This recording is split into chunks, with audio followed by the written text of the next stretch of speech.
নমস্কাৰ মই কৰবী দাস আৰু আপোনালোক সকলোকে GEA টিউটৰিয়েলছৰ আন এটি ভিডিঅ'লৈকে আজি স্বাগতম জনাইছো সো আজি মোৰ টপিক অফ ডিসকাশন হৈছে প্ৰটিনছ সো কাৰ্বোহাইড্ৰেটছ আমি অলৰেডি ডিসকাস কৰিলোৱে আৰু তাৰপিছত আজি প্ৰটিনছ ডিসকাস কৰিব লৈছো so first of all proteins কি হয় জানিবৰ কাৰণে আমি আজি প্ৰটিনছৰ আন্ডাৰত পঢ়িম প্ৰটিনছৰ ডেফিনিশ্যন দেন প্ৰটিনছৰ ফাংচনছ আৰু পলিমাৰ্ছ অফ Amino Acids বুলি proteins কিয় কোৱা হয় এই তিনটা হেডিংছৰ আন্ডাৰত আজি আমি ক্লাছটো কৰিম সো proteins কি হয় বুলি যদি আমি ফাৰ্ষ্টত কওঁ they are the abundant organic molecules in living system abundant organic molecules in the living system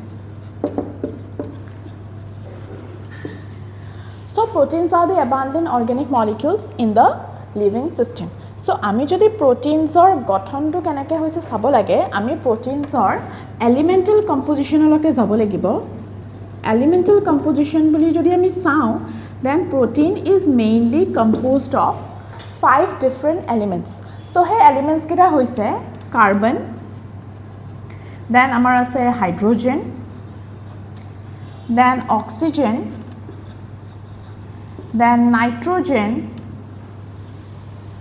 or last sulfur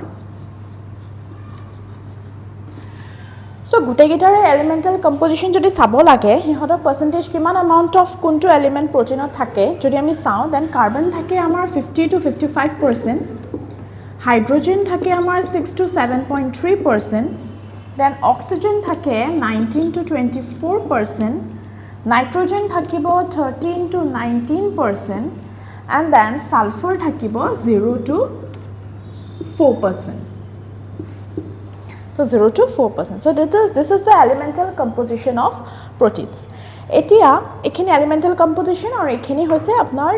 definition. So definition jodi ami kau that they are the abundant organic molecules in the living system and elemental composition jodi ami sao then they are carbon, hydrogen, oxygen, nitrogen and sulfur. So but ke besi amount thake carbon, hydrogen, oxygen to jikono organic molecule jodi hoy tate thakiboi because ami jeta carbohydrates pori asilo tato carbohydrate is also composed of carbon, hydrogen and oxygen. But yate duta element very important jito carbohydrate na thake jito yate ami pao proteins that is nitrogen. Ar jetia proteins first discover hoisil tetia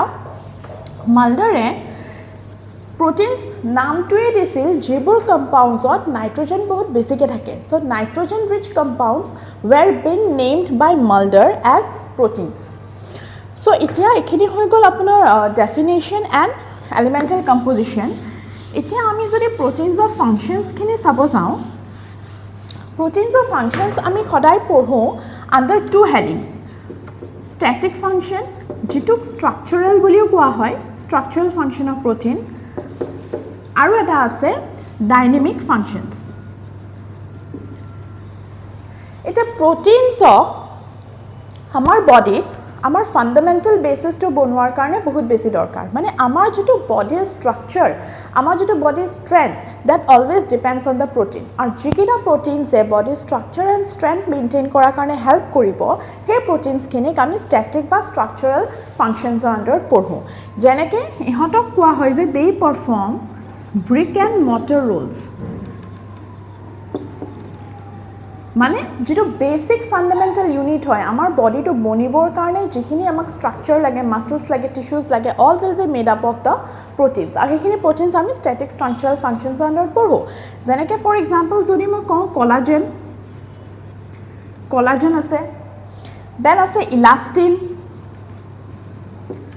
then আছে আমাৰ skin and নেইলছত থকা keratin so all these are proteins which are helping in the formation of static বা structural functions of the body it is যদি আমি dynamic sound dynamic মানে আমি জানো যে variety মানে এনেকুৱা কিছুমান proteins আছে যেটো আমাৰ বডিৰ ভিতৰত যিমান বায়োকেমিক্যাল ৰিএকশনছ হৈ আছে বা যিমান মেটাবলিজম হৈ আছে সেই proteins বিলাকে এই মেটাবলিজম বা বায়োকেমিক্যাল ৰিএকশনছ বিলাকত হেল্প কৰি আছে সো হেখিনি গুটে proteins খিনি আমি ডাইনামিক ফাংচনছৰ আণ্ডাৰত পঢ়ো আৰু ডাইনামিক ফাংচনছ পাৰফৰ্ম কৰা যিকিটা protein আছে হিহঁতক working horses of the cell বুলিও কোৱা হয় কি বুলি কোৱা হয় working horses of the cell so ইয়াৰ আন্ডাৰত আমি কেনেকুৱা ধৰণৰ প্ৰটিনছবিলাক পঢ়োঁ সেইবোৰ হৈছে এনজাইমছ আমি জানোৱে যে নেচাৰত যিমানখিনি এনজাইমছ আছে all the enzymes R protein in nature আৰু সেই গোটেইখিনি এনজাইমছে আমাৰ ডাইজেশ্যনত হেল্প কৰি আছে আমাৰ যিকোনো ধৰণৰ বায়'কেমিকেল মেটাবলিজমবোৰত হেল্প কৰি আছে so' all will come under the dynamic functions of proteins next তাৰপিছত আছে আমাৰ হৰম'নছ অল হৰম'নছ প্ৰটিনছ নহয় চ' যিখিনি হৰম'নছ আছে যিখিনি প্ৰটিন ইন নেচাৰ আৰু আমাৰ বডিত কোঅৰ্ডিনেশ্যনৰ কাৰণে হেল্প কৰি আছে সেইখিনি আমি পঢ়িম ডাইনামিক ফাংচনছৰ আণ্ডাৰত তাৰপিছত আছে আমাৰ ইমিউনোগ্ল'বুলিনছ আমি জানোৱে যে আমাৰ 5টা ইমিউনোগ্ল'বুলিনছ আছে which help in maintaining the defense mechanism of our body সেইখিনি আমি পঢ়িম ডাইনামিক ফাংচনছৰ আণ্ডাৰত তাৰপিছত আমাৰ থাকে ব্লাড ক্লটিং ফেক্টৰ্ছ থাকিব তাৰপিছত আমাৰ কিছুমান মেমব্ৰেইনৰ ওপৰত ৰিচেপ্টৰ্ছ থাকে তাৰমানে যিকোনো এটা মলিকিউল যেতিয়া চেল এটাত বাইণ্ড কৰিবলৈ যায় সেই যেনে তেনে চেল এটাৰ ভিতৰত সোমাই যাব নোৱাৰে এট ফাৰ্ষ্ট সেই চেলটোৰ ছাৰ্ফেচত থকা মেমব্ৰেইনত আহি বাইণ্ড কৰিব আফটাৰ ডেট সি সোমাব নোসোমাব সেইটো মেমব্ৰেইনটোৰ পাৰ্মিয়েবিলিটিৰ ওপৰত ডিপেণ্ড কৰিব চ' সেই মেমব্ৰেইনত থকা ৰিচেপ্টৰ্ছখিনিও প্ৰটিন ইন নেচাৰ থাকে চ' এনেকুৱা গোটেইখিনি যোনে বেলেগ বেলেগ ফাংচনছৰ কাৰণে হেল্প কৰি আছে যেনেকৈ হৈ গ'ল এনজাইমছে এনজাইম ৰিয়েকশ্যন কেটালাইজ কৰিবৰ কাৰণে হেল্প কৰি আছে হৰম'নছে কেমিকেল কোঅৰ্ডিনেশ্যন মেইনটেইন কৰি আছে ইমিউনোগ্ল'বুলিনছবিলাকে বডিৰ ডিফেন্স মেকানিজমত হেল্প কৰি আছে চ' সিহঁতে কি কৰি আছে বেলেগ বেলেগ ধৰণৰ ফাংচন যিটো আমাৰ বডি এটা প্ৰপাৰলি মেইনটেইন কৰাৰ কাৰণে প্ৰপাৰলি ফাংচন কৰিবৰ কাৰণে হেল্প কৰে অল দ'জ এনজাইমছ আমি ডাইনামিক ফাংচনছৰ আণ্ডাৰত পঢ়োঁ চ' যদি প্ৰটিনছৰ ফাংচন বুলি কোৱা হয় then ইদাৰ static or structural functions হ'ব আৰু নহ'লে বা ডাইনামিক ফাংচনছ হ'ব ষ্ট্ৰাকচাৰেল ফাংচনছ মানে যিখিনি প্ৰটিনছে আমাৰ বডিটো গঠন কৰিছে আৰু আমাৰ বডিটো ষ্ট্ৰেংথটো মেইনটেইন কৰিবৰ কাৰণে হেল্প কৰে those proteins we will be studying under static or structural functions আৰু যিখিনি প্ৰটিনছে বিভিন্ন ধৰণৰ ভিতৰত হৈ থকা metabolism biochemical reactions defence mechanism এইবোৰৰ কাৰণে হেল্প কৰি আছে সেইখিনি আমি পঢ়োঁ ডাইনামিক ফাংচনছৰ আণ্ডাৰত এতিয়া আমি চাম যে প্ৰটিনছক পলিমাৰ্ছ অফ এমাইনো এচিডছ বুলি কিয় কোৱা হয় চ' পলিমাৰ মানে কি আৰু মনোমাৰ মানে কি সেইটো জানিব লাগিব যে পলিমাৰ বুলি যদি কৈছে that means polymer of amino acids তাৰ মানে বহুতকেইটা এমাইনো এচিড জইন হৈ কি বনিছে এটা প্ৰটিন মলিকিউল বনিছে মানে বহুতকেইটা এতিয়া 4 ইয়াতে 4টা আছে 6টা হ'ব পাৰে 10টা হ'ব পাৰে 100টা হ'ব পাৰে 1000 এমাইনো এচিডছ হ'ব পাৰে গোটেই এমাইনো এচিডছবিলাকে জইন কৰি যেতিয়া এটা ডাঙৰ মলিকিউল বনাব সেই ডাঙৰ মলিকিউলটোক পলিমাৰ বুলি কোৱা হয় আৰু এই ইণ্ডিভিজুৱেল মলিকিউলছবিলাকক মনোমাৰ্ছ বুলি আমি কওঁ চ' এই গোটেইকেইটাই মিলি কেনে এটা প্ৰটিন বনাইছে এই গোটেইকেইটাই মিলি কেনে যে প্ৰটিন এটা বনাইছে ইহঁতৰ মাজত এটা বণ্ড থাকিব লাগিব এই যে বহুতকেইটা এমাইনো এচিডক যে জইন কৰি আছে so' they have to be a bond আৰু এই বণ্ডটোক আমি কি বণ্ড বুলি কওঁ এই বণ্ডটোক পেপটাইড বণ্ড বুলি কোৱা হয় চ' সৰু সৰু প্ৰটিন মলিকিউলছক পেপটাইডছ বুলিও কোৱা হয় সেই নামটো এই পেপটাইড বণ্ডৰ পৰাই আহিছে এতিয়া পেপটাইড বণ্ড এটা কেনেকৈ ফৰ্মেশ্যন হয় এমাইনো এচিডকেইটা কেনেকৈ জইন হয় সেইটো জানিবৰ কাৰণে ফাৰ্ষ্টলি আমি এমাইনো এচিডৰ ষ্ট্ৰাকচাৰটো জানিব লাগিব wish is very important amino এচিডৰ ষ্ট্ৰাকচাৰ আমি যদি এতিয়া জেনেৰেল ষ্ট্ৰাকচাৰ এটা চাওঁ এমাইনো এচিডৰ মেইন স্কেলিটন বেছটো হ'ব কাৰ্বন আৰু এতিয়া কাৰ্বনৰ ভেলেঞ্চি কিমান কাৰ্বনৰ ভেলেঞ্চি হৈছে 4 এমাইনো এচিডৰ ষ্ট্ৰাকচাৰত দুটা ফাংচনেল গ্ৰুপ থাকে 2 ফাংচনেল গ্ৰুপছ সেই ফাংচনেল গ্ৰুপ দুটা হৈছে carboxylic acid and amino group ইয়াৰে দুটা ফাংচনেল গ্ৰুপৰ এইটো ফাংচনেল গ্ৰুপ হৈছে নেগেটিভলি চাৰ্জড আৰু এইটো ফাংচনেল গ্ৰুপ হৈছে পজিটিভলি চাৰ্জড হৈ গ'ল এটা দুইটা functional group at the same time এটা এমাইনো এচিডত প্ৰেজেণ্ট থাকিব কেনেকৈ এৰেঞ্জমেণ্টটো থাকিব এইফালে কাৰ্বক্সিল গ্ৰুপ থাকিলে এইফালে এমিনো গ্ৰুপ থাকিলে ওপৰত এটা হাইড্ৰজেন এটম আৰু এইফালে আৰ গ্ৰুপ এটা আৰ গ্ৰুপ মানে কি গ্ৰুপ যে আৰ গ্ৰুপটো যিকোনো এটা গ্ৰুপ হ'ব পাৰে আৰৰ জাগাত ইয়াত এটা হাইড্ৰজেন থাকিব পাৰে বা আৰৰ জাগাত ইয়াত এটা CH3 থাকিব পাৰে বা CH3 নাথাকি এইফালে এনেকৈ CH3 হ'ব পাৰে চ' আৰ গ্ৰুপটো ইনডেফিনিট যি বেলেগ বেলেগ এমাইনো এচিডৰ আৰ গ্ৰুপ বেলেগ বেলেগ হ'ব আৰু ইন নেচাৰ আমাৰ কেইটা এমাইনো এচিড আছে যদিও বহুতকেইটা এমাইনো এচিড অলৰেডি ডিস্কভাৰ হৈছে বাট আমি যেটা পঢ়ো যে দেৰ আৰ 20 ষ্টেণ্ডাৰ্ড এমাইনো এচিডছ আৰু সিহঁতৰ কম্বিনেশ্যনবিলাক মিলি কেনে প্ৰটিনছ বনি আছে আৰু এটা একদমেই বেছিক কথা যে প্ৰটিনছ বা এমাইনো এচিডছ আমি পাই ক'ৰ পৰা আছোঁ সেইটো হৈছে যে আমাৰ বডিত যে DNA আছে that DNA is converted into RNA আৰু RNA is converted into proteins এই দুটা প্ৰসেস থাকে তোমালোকে অলৰেডি পঢ়ি চাই যে DNA পৰা RNA যেটো কনভাৰ্জন হয় that process is known as transcription and RNA পৰা proteins যেতিয়া কনভাৰ্জন হয় that process is known as translation আৰু proteins কিহেৰে বনি আছে amino acids so ultimately আমি amino acids বিলাক পাই ক'ৰ পৰা আছো RNA পৰা পাই আছো RNA আমি ক'ৰ পৰা পাই আছো DNA পৰা পাই আছো আৰু এই প্ৰসেসটো কি বুলি কোৱা হয় central dogma of life বা molecular biology of life বুলিও কোৱা হয় so DNA getting converted into RNA and RNA getting converted into protein so হেতু এটা একেবাৰে বেসিক কনসেপ্ট যেটো জানা বহুত দৰকাৰ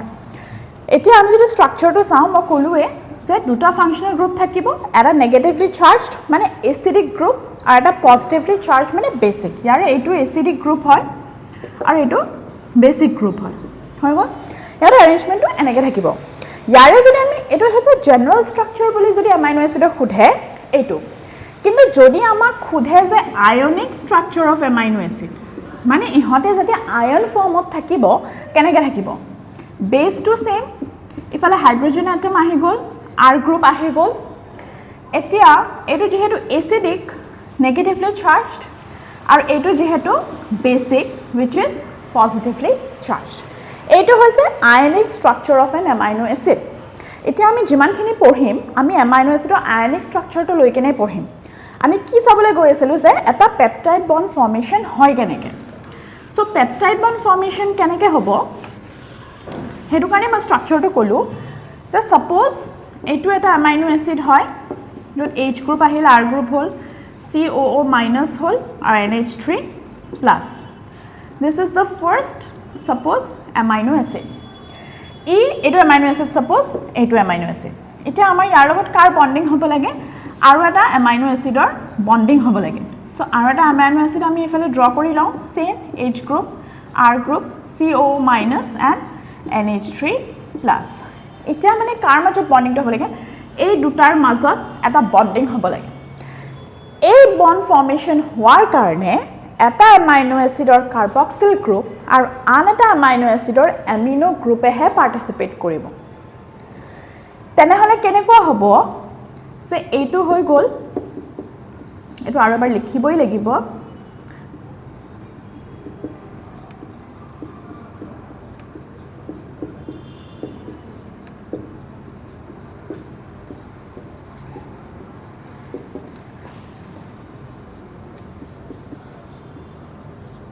সো এটা কি বুজাইছে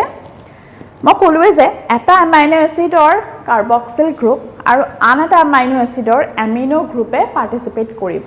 এটা পাৰ্টিসিপেট কি কৰিব ইয়াৰে 1 কাৰ্বন 1 হাইড্ৰোজেন আৰু ইয়াৰে এটা নাইট্ৰোজেন এটা হাইড্ৰোজেন সো CONH এই CONH টোকে পেপটাইড বন্ড ফৰ্মেশন বুলি কোৱা হয় আৰু যেহেতু ইয়াৰ পৰা CONH বন্ড ফৰ্মেশন হৈছে ইয়াতে কোনটো কোনটো মলিকিউলছ থাকি যাব দ্যাট ইজ দুটা হাইড্ৰোজেন আৰু এটা oxygen so that is water তাৰমানে আমি এনেকৈ ক'ব পাৰোঁ যে during peptide bond formation the carboxyl group of one amino acid binds with the amino group of another amino acid to form a peptide bond which is CONH along with the elimination of one water molecule. So eto hoise basic concept, very basic concept jeto janibo lagibo before studying the dangor protein molecules bilak ba protein structure bilak ami jeneke jano primary structure, secondary structure ase, tertiary, quaternary hekhini porhar agote ami ekebare basic jeto linear sequence of protein keneke formation hoy hetu ami janibo lagibo. So eto hoise the bond between amino acids which is known as peptide bond formation. Eta lastly moi eta kotha koi hini de যে proteins বা amino acids burok Zwitter ion বুলি কোৱা হয় Zwitter ion এ টাৰ্মটো শুনি চাই সাগে বা কোৱেশ্চনটো বহুত আহি থাকে যে Zwitter ion কি হয় Zwitter ion হৈছে এটা হাইব্ৰিড মলিকিউল ই এটা হাইব্ৰিড মলিকিউল হয় য'ত পজিটিভলি চাৰ্জড হৈ থাকিব নেগেটিভলি চাৰ্জড হৈ থাকিব তাৰমানে কথাটো কেনেকুৱা হয় যে এমাইনো এচিডত আমি জানো যে দুটা ফাংচনেল গ্ৰুপ আছে মই অলৰেডি হেতু কৈ আছো বাৰে বাৰে যে দুটা ফাংচনেল গ্ৰুপ আছে বাট এই এমাইনো এচিডটোৱে যেতিয়া এটা লো পিএইচত থাকে দ্যাট মিন্স হাইড্ৰোজেন কনসেন্ট্ৰেশন ইজ বহুত বেছি হাইড্ৰোজেন কনসেন্ট্রেশন বহুত বেছি মিডিয়ামটো এসিডিক হৈ আছে লো পিএইচত আছে এসিডিক হৈ আছে তেতিয়া কি হয় এমাইনো এসিডটো পজিটিভলি চাৰ্জড হৈ থাকে যেতিয়া এমাইনো এসিডটো এটা লো পিএইচত থাকে মানে এসিডিক মিডিয়ামত থাকিব তেতিয়া হে এমাইনো এসিডটো পজিটিভলি চাৰ্জড হৈ থাকে এটো হৈ গ'ল পজিটিভলি চাৰ্জ যদি এই সেম এমাইনো এসিডটো এটা হাই পিএইচত আছে দেন হি কি হৈ থাকিব হি নেগেটিভলি চাৰ্জড হৈ থাকিব এটো NH2 এটো হাইড্ৰোজেন এটম R গ্ৰুপ আৰু এটো হৈছে CO- ই এটা নেগেটিভলি চাৰ্জড হৈ আছে পজিটিভলি চাৰ্জ হৈ আছে মানে হি কেটায়ন ফৰ্মেশনত আছে আৰু নেগেটিভলি চাৰ্জ হৈ আছে মানে হি এনায়ন ফৰ্মেশনত আছে সো কেটায়ন এনায়ন মানে লো pH cation formation high pH anion formation but এনেকুৱা এটা pH থাকে যেটো pH আইসোইলেক্ট্ৰিক pH বুলি কোৱা হয় যেটো pH both negative and positive charge সমানে প্ৰেজেন্ট থাকিব মানে at isoelectric pH হি কি ফৰ্মত থাকিব হি এনেকুৱা ফৰ্মত থাকিব NH3+. So, মই কলোৱে যে লো পিএইচত হি কেটায়ন হৈ আছে হাই পিএইচত হি এনায়ন হৈ আছে মানে নেগেটিভলি চাৰ্জ হৈ আছে এনেকুৱা এটা পিএইচ আহিব সব এমাইনো এসিডছৰে হে পিএইচটো বেলেগ বেলেগ হ'ব এনেকুৱা এটা পিএইচ আহিব যেটো পিএইচত তাৰ both positive and negative charge balance হৈ যাব মানে সমানে হি পজিটিভ এণ্ড নেগেটিভ চাৰ্জ হৈ থাকিব এটাটো যেহেতু পজিটিভ চাৰ্জও আছে নেগেটিভ চাৰ্জও আছে আমি ইয়াক কেটায়নো ক'ব নোৱাৰো আমি ইয়াক এনায়নো ক'ব নোৱাৰো this type of molecule is known as Zwitter ion তাৰমানে Zwitter ion কি হয় এটা হাইব্ৰিড মলিকিউল হয় যেটো মলিকিউলত both পজিটিভলি চাৰ্জ আয়নসও থাকিব নেগেটিভলি চাৰ্জ আয়নসও থাকিব সো হেতুৱে হৈছে Zwitter ion সো এখিনি আছিল ইন্ট্ৰোডাকশন অ্যাবাউট প্ৰটিনস ইয়াৰ পিছত আমি প্ৰটিনৰ ক্লাসিফিকেশন আৰু এমাইনো এসিডৰ ক্লাসিফিকেশনলৈকে যাম নেক্সট ভিডিঅত সো আশা কৰো সবে বুজি পাইছা এখিনি সো ভিডিঅ'ছবোৰ চাই থাকিবা আৰু যদি চাই ভাল লাগিছে then like share and subscribe কৰি দিবা